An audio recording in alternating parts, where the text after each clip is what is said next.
I'm here for one reason. To challenge you for a world championship match in WrestleMania. You're listening to Binnall of America Audio. You get the Giant, the only professional wrestler who's still undefeated. And Hulk Hogan, Hulkamania is over. And here in America, we sort of have a split in the sense of within ufology over how to study the phenomenon, and it breaks down sort of like nuts and bolts ufology, yes, versus a spiritual aspect of ufology. Right. Where would you say? Where would you say? We have that in France too. Okay. Yes, we have that in France too. We have the nuts and bolts side of ufology, which is rather the side of the official groups and the official studies, actually. The Cometa report is a very nuts and bolts publication and study. And the same as Jean-Jacques Velasco, the engineer, his book is very nuts and bolts. And I must admit that I am myself a little rather on that line, although I differ from these officials because I open to the idea of parallel worlds and other dimensions. Now, I would like to try to explain something. Sure. Because I have mixed feelings about that because I sense, well, right or wrong, that these complex aspects may be used by some people to try to confuse matters. Yeah. And it may be a strategy of protection of secrecy. Huh. So that this is a very difficult discussion to have. And maybe I'm going to shock some people now because I think that I have this feeling about the many books of Jacques Vallée. Yeah. Jacques Vallée was a very good ufologist at the beginning. I should have mentioned that. He did a couple of very good books, groundwork of serious studies in the 60s.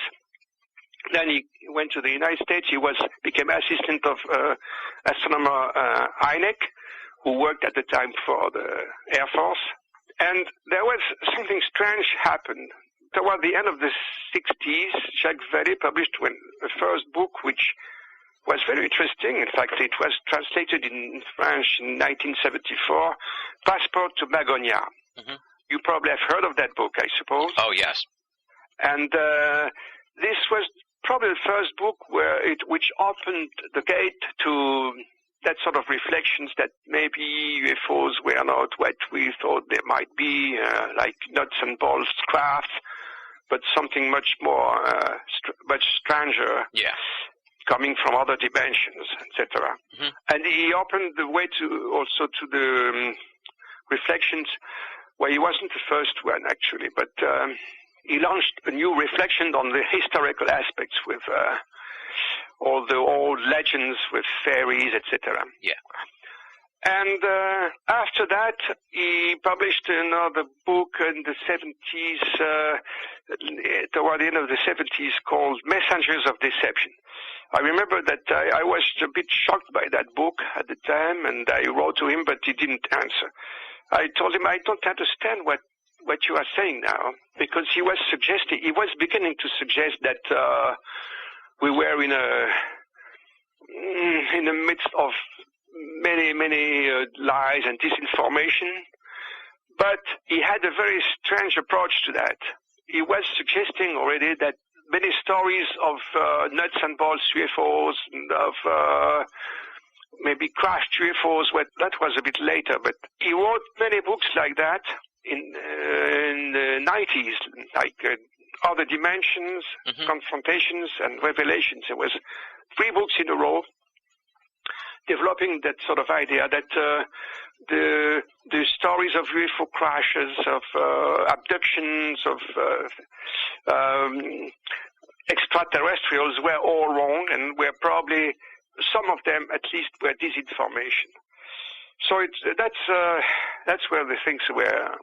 The discussion became very complex and difficult. Yeah, I think. So there is that aspect, but yes, there is also in France a distinction to be made among people who believe in UFOs. I shouldn't say that. That's not a good word.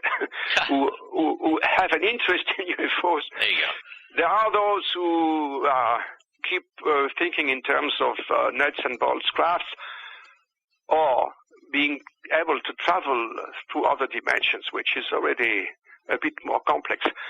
But also there are other people who more and more have been thinking in terms of spiritual dimensions, or whether angelic or demonic also, because we also have authors like that in France, like in the United States. In the United States, one of the people who opened that door was John Keel, for instance. Yeah. With some famous book like the Mothman Prophecies. And we have that sort of thinking in France too. We have about the same categories of thinking in France as in other countries, I would say. What would you say the thoughts are in France regarding the American UFO scene? You know, is there resentment of America? Because, as you said earlier, you think that we have probably more secret files than France, and that we've been in the UFO game, if you will, for longer than France. What's the attitude in France regarding American ufology and America in general with regards to UFOs? Yes, I think there is something like that, yes. You said resentment. Yes, there is a kind of irritation and resentment. You see it in the Cometa report, for instance. Mm-hmm. You can sense that in the Cometa report. They mentioned the problem of UFO secrecy, and French ufologists have that way of thinking.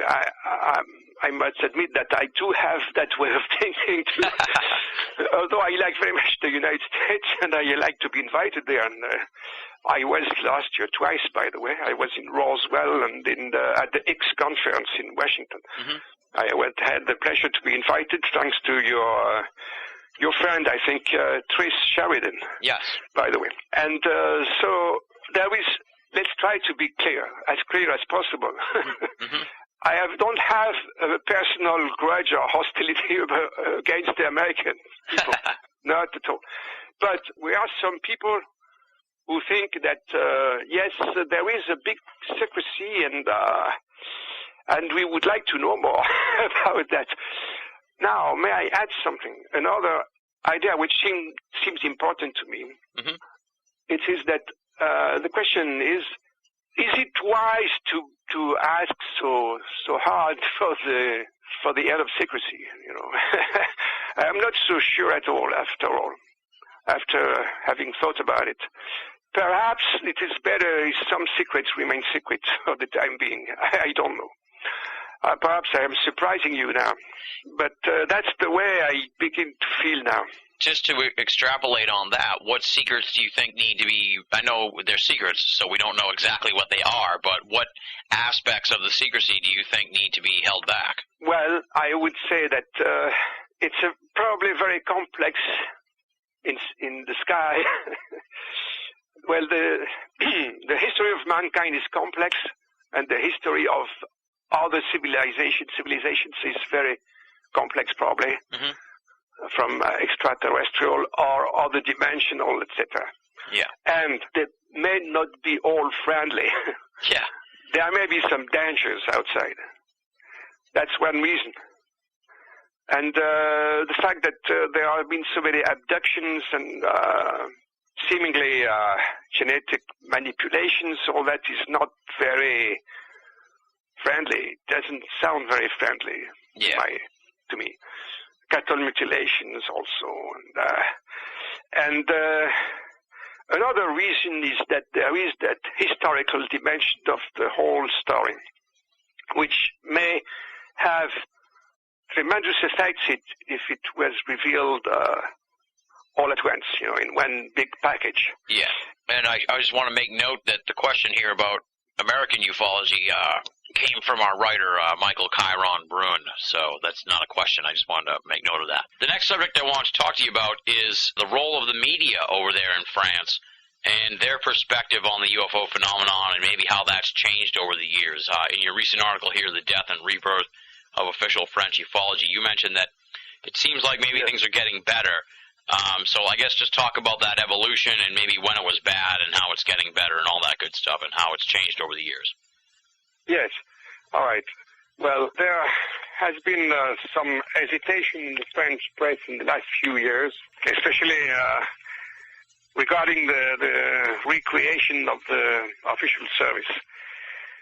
But yes, as I said in my article, perhaps the mood is changing and is becoming a little more positive and favorable. Well, we will see if this is confirmed in the coming months and years. But if you permit, I would go back in the years before. Sure, go ahead. There was a more open attitude during many years, in fact. I mentioned already, a series of articles and radio programs in the 70s, which were favorable, and the radio program of Jean-Claude Bourret. And he was very popular at the time. I remember there was a conference by Jean-Claude Bourret in the 70s at the big concert hall in Paris, the Salle Pleyel. It was full of people. There were 2,000-3,000 people, I don't know, at least. Wow. To listen to Bourret on UFOs, you see. So it was still favorable. Even in the 80s, we had there was a very interesting program with many people in 1984 on French TV. And Jean-Jacques Velasco was there, and there were other well-known people. And again, when I published my first book, that was in 1994, I had a number of radio and TV invitations on French television and the press. I had articles like in the weekly magazine Paris Match and French television. But there was a big accident in the following year. That was the scandal, between quotes, of the autopsy, the alien autopsy.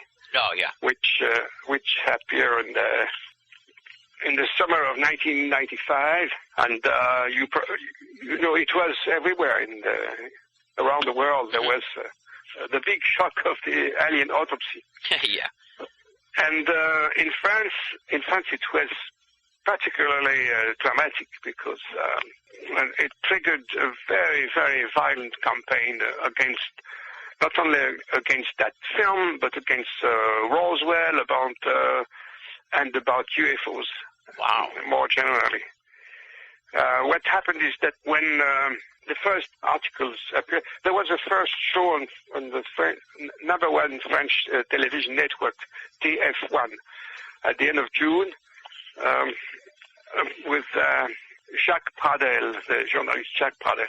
And then hell began to break loose with a series of articles led by Pierre Lagrange. I think I mentioned this man already. He was a sociologist who has been discreetly negative, I would say, very ambiguous.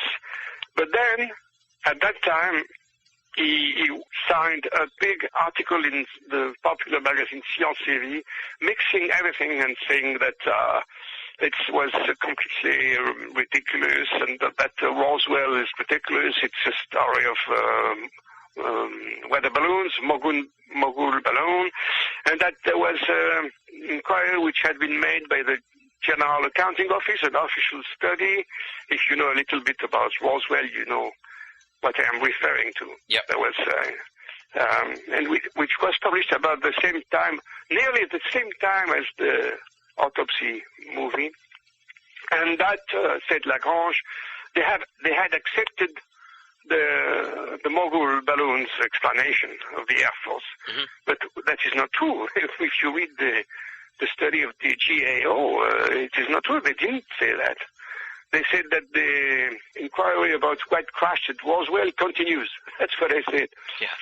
So it was very, very bizarre and aggressive attack, certainly. led by Lagrange and followed by many others. To tell you a little detail, amusing detail, in the first article, he mentioned that he and his colleagues of Science et Vie, they mentioned that there was green blood on that film, which was a proof that it was Bardonnay, it was hoax. Yeah. The film was in black and white, you know. Yeah, yeah. So it was crazy. It was very strange. What happened next is that Jacques Pradel, the man from TF1, didn't realize that it was going to be very, very dangerous for him. And he presented the film in October in a big show. I remember very sharply, the story, because I was just publishing my own book on Roswell at that time. Yeah. And I was invited at that show. It seemed to go well on the stage, but then it was a very, very harsh campaign, and he lost his job, actually. Oh, wow. He was the best paid man in French TV, and he lost his job after that, to tell you. Wow. The situation. And that was a turning point, and the French media became very negative globally against, not only against that story of autopsy and Roswell and all these stories of secrecy, of conspirationist theories, etc. They became very, very hostile and negative. I am able to speak about that for my own sake, because I published several books and with dwindling sales, yeah. at the time during these years. And but what happened is that there was a reaction, and we have already mentioned the Cometa report in 1999, so that was the beginning of maybe a new page which opened then. Yeah. And which led to the recreation of the official service in 2005, and there was a change of mood in the media. For instance, the same newspapers which had been so violent in 1995 and years after, which were L'Express and Libération. Libération is a trendy daily paper, and L'Express is a major weekly magazine. They had been very aggressive against the film, the autopsy, and again against the Cometa report in 1999. But then, when the CNES, the French National Center for Space Studies, reopened the studies, they changed their mood, and L'Express, the magazine L'Express, devoted 6 pages, positive pages on the CNES studies, the J-Plan studies, that happened in 2006. But there was a kind of hesitation. Some papers kept publishing skeptical articles, but others began to change a little bit, and I can testify to that because last year, I had a one full-page interview in the same newspaper, Libération, and it was positive. They gave me the one page to talk positively about UFOs. So the fight is going on. The fight is going on. Yeah. Between skeptics and believers, between quotes. Yeah. Because there was last year, there was a very negative, a big TV program on national television, which was quite negative. It gave the floor to the skeptics like this man from the French CICOP, which is called the Groupe Zététique. The Zététicians. It's a crazy name. And the leader is a scientific person, Henry Brock, who was on the stage and who had the last word with Pierre Lagrange also and people like that. Mm-hmm. So the situation today is more open, probably, but it is not. We have not yet won the game. Yeah. Now, we've talked about the media and the government and the people in quotes, like you say, the believers. What about the everyday people in France? What is their perspective on the UFO phenomenon, would you say? You say, that originally a lot of these ufologists, after they didn't get answers, they became skeptical. Would you say that's sort of the general trend in France as far as the people go, or what would you say is the attitude in France of the general population? From what we can learn with the polls, we don't have many polls, not as many as in the United States. I made a study about that several years ago, and when, let's say, roughly speaking, the American public is ready to admit the reality of UFOs, I would say, it depending on the years, from 30% to 50%, I would say. Mm-hmm. I don't know if recent polls have confirmed that. It depends how the questions are posed, etc. But it's more like 50% nearly. But in France, it is less. I would say that it is rather on the side of 20% or 30% will be a maximum in France. Okay. You see, so the French people are more skeptical, yes, than the American people regarding UFOs and maybe other things.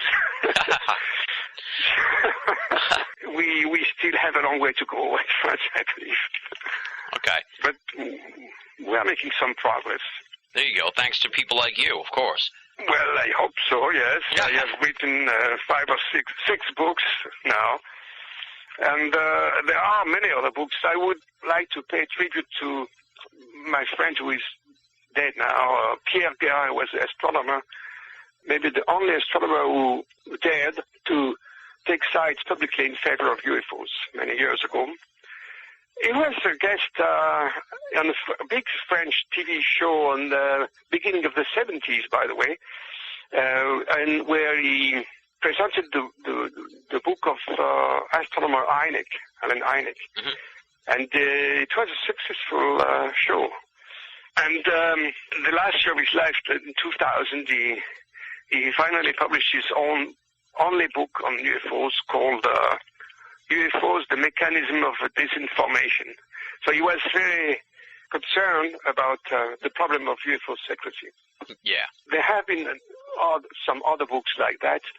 I would like to quote the book of my friend François Parmentier, which was published a couple of years ago, UFOs, 60 Years of Disinformation. And it's a very well-made book. But these books and others have been attacked by Pierre Lagrange last year. So, again, here we go again. In a book which has a very, very peculiar title. It's called UFOs, What They Don't Want You to Know. And the subtitle says Army, Secret Services, Debunkers, and Other Master of Intoxication. So when you read that, if you don't know anything about UFOs and you see that cover, you may think, oh, I am going to learn things about UFO secrets. But not at all. It is exactly the opposite, in fact, because what he says is that the real debunkers are those who claim that there are UFO secrets, because there are no secrets. That's what he says. It's a very skeptical book, and a very aggressive book against all those who have worked and written about the problem of UFO secrecy. Wow. The main line of the book is, no, they are wrong. They are the real debunkers. There are no UFO secrets. And it has been a success. Well, rather, I don't know if it's a big success in the public, but it has awarded Lagrange another round of invitation in the big media. He's still there on the TV programs in the French press, like the Figaro and other publications. He's still there. So it's a mixed bag today, you see. There are pros and cons. It is very difficult to make a prognostic of about how things are going to turn out in France in the coming months and years. Yeah. I don't really know. And what would you say the reaction was over in France to the release of the French UFO files last March? And I'm sure a lot of the American listeners and American ufologists, we don't speak French, so we have to rely on folks like you to tell us what they said. So what was your take on the files that got released? Well, my opinion is that it is a very positive action, of course. Mm-hmm. But as the engineer warned, there are no new big files previously unreleased. The biggest cases, we know them already, among those which are being published. Mm-hmm.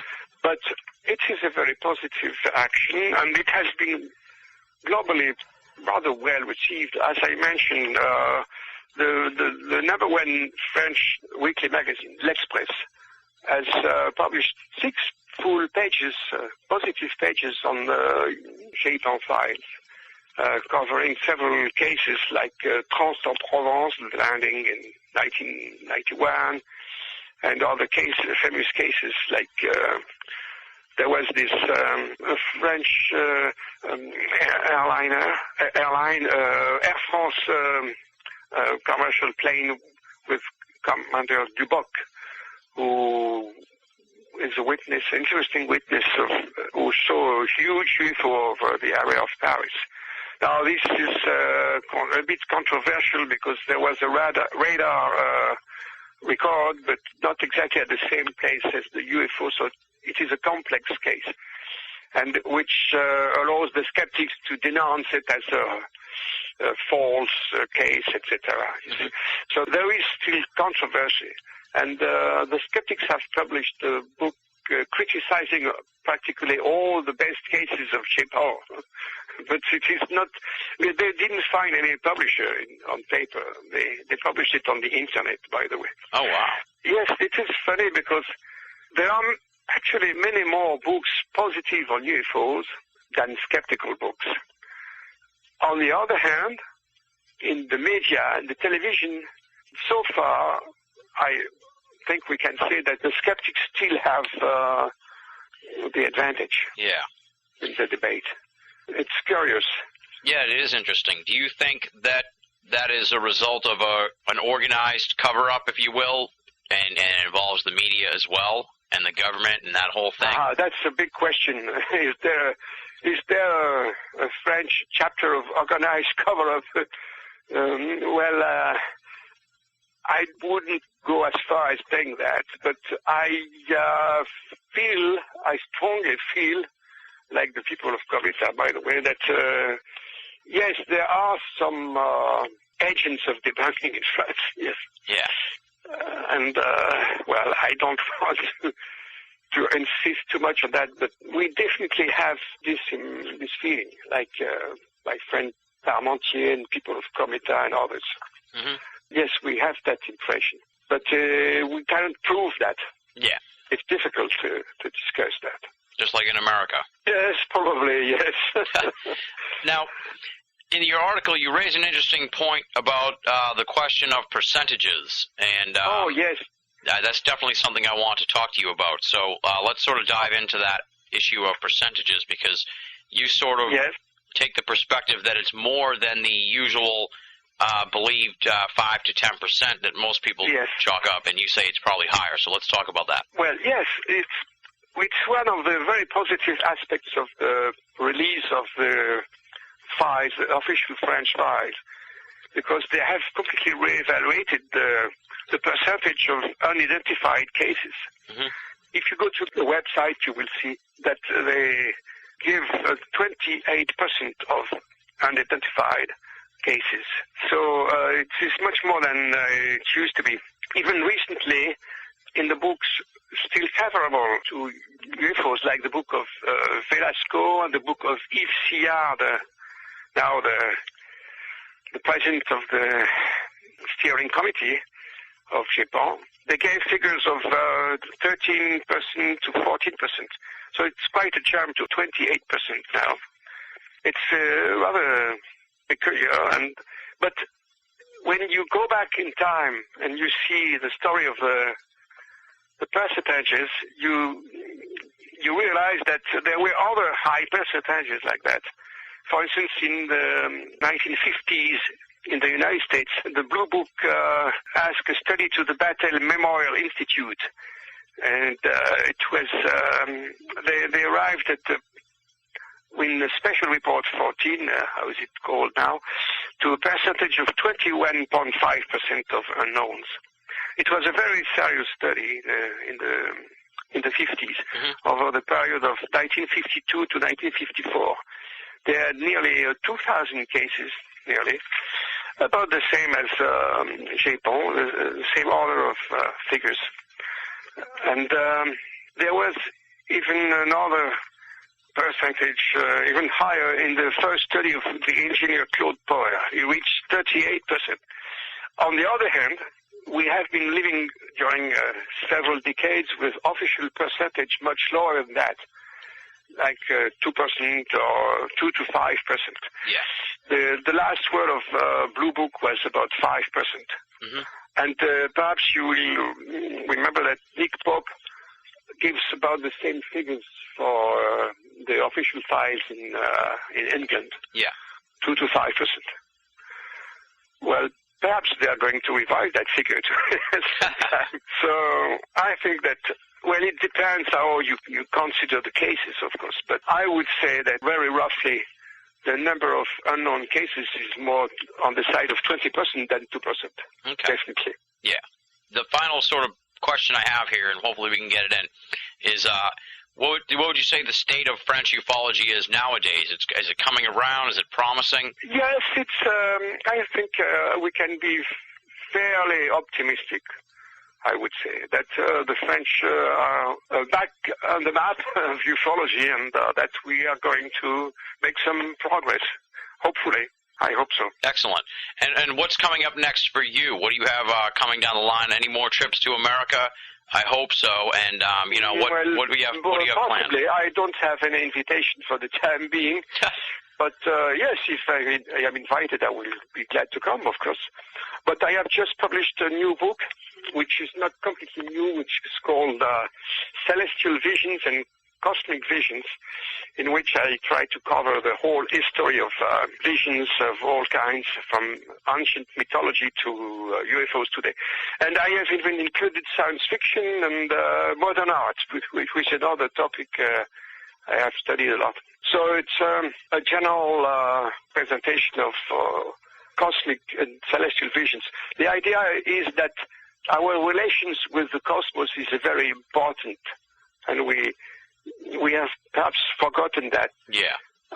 Well, that's my idea. Okay. Gildas, I just want to say thank you so much for coming on the show and for your patience here with the phone issues. I really appreciate you're giving me so much time and being available over the last few days to take this interview. Well, I was pleased to do that. Excellent, excellent. And I hope that we can speak again sometime and really keep exploring this international aspect of ufology, because I think France has a rich history and a fascinating perspective on the UFO scene. So thank you again for coming on the show. I thank you to have invited me. That does it for this week's edition of BOA Audio Season 3. Big, super huge thanks to Gildas Bordes for coming on the show. I don't have a website to plug, but we do have a link up at the audio page to an in-depth article he wrote on the death and rebirth of official French UFO studies.